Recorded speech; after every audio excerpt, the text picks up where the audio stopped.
Right on the eve of Nigeria's Democracy Day, we're joined by a frontline party figure, Senator Ajibola Basiru, the National Secretary of the All Progressives Congress and a key player in both national politics as well as the unfolding political development in Osun State ahead of 2026.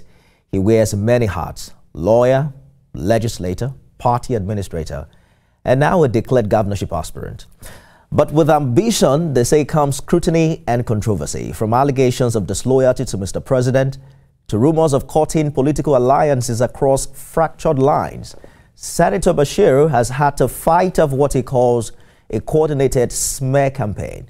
We'll speak about Nigeria's democratic journey at 26, the integrity of political structures in the Fourth Republic, and of course, the politics of power, loyalty, and legacy in Osun State. Let's get started. Distinguished, thank you for joining us on the program. Yeah, good evening, Nifemi. I'm glad to have you come. You served as a senator and now manage internal party administration at the national level. Would you say we've really evolved institutionally, especially in the area of internal democracy? I think first and foremost, I must say that I don't personally believe in what they call internal democracy.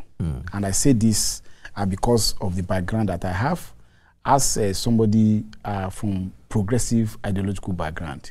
What is called internal democracy today is actually foisted upon us by the Nigerian legislators at some point in time when they turn political parties to be more of an appendage of the Independent National Electoral Commission.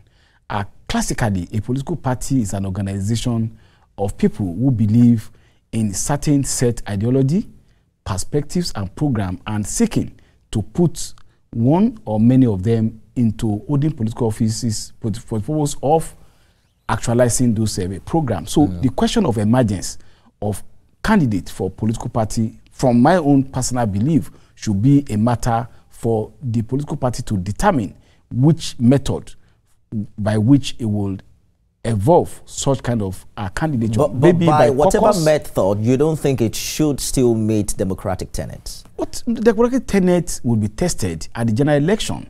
So it will mean, for instance, if you have a political party, you may be able to decide whether it is caucus of leadership of the political party, whether it is some set of parameters. That should be an internal rule of political party. But are you looking at it from the point of view of how it ultimately impact on the people? Because some will say the challenge, for instance, is the fact that we don't have the best of us to lead us, and it begins from the party. So the best minds usually are expected to evolve through a democratic process. In fact, it is because of the so-called internal democracy that the best of us are not leading us now. And I will give you an example. For instance, let's look at the inception of democratic government in Nigeria. In 1999, those crop of leaders that emerged in our own political party, Alliance for Democracy, they emerged from what I call democratic consensus within the leadership of the party. That's how Baba Bisiru Akande emerged in Osun State. That's how Chief Olusegun Osuoba emerged in Ogun State.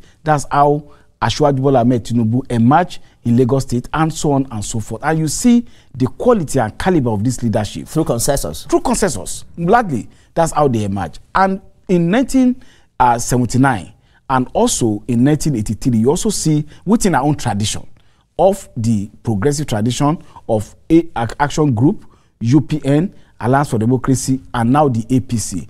This will ensure that people who have actually have track record of experience, leadership, and confidence of leadership of the party to be able to articulate the programs and vision of the parties will be able to emerge in that process. What you have today is that if you have billions of naira, you can just emerge through what is called democratic process. You may not represent the ideals and focus of that political party until our legislators go and amend the provision that makes it the business of INEC or the national legislator how candidates emerge from party. We cannot really talk about grooming leadership that will be able to now put by consensus, that means that we are largely just expecting that people will sleep and face the same place, because consensus means that majority of people have decided to pick a particular person, right?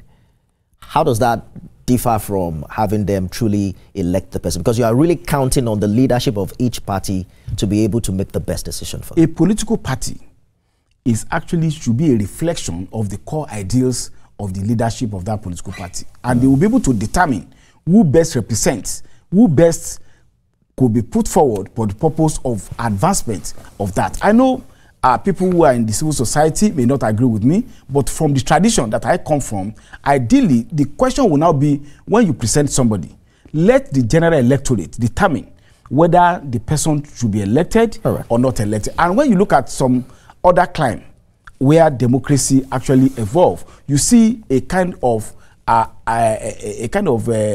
different system by which you now pigeonhole all political party to evolve their to ensure the emergence of their candidate must be from the same parameter. It's an interesting position you have taken, but another way to look at it is that even with the current democratic setting, it is still the leadership that determines who emerges winner.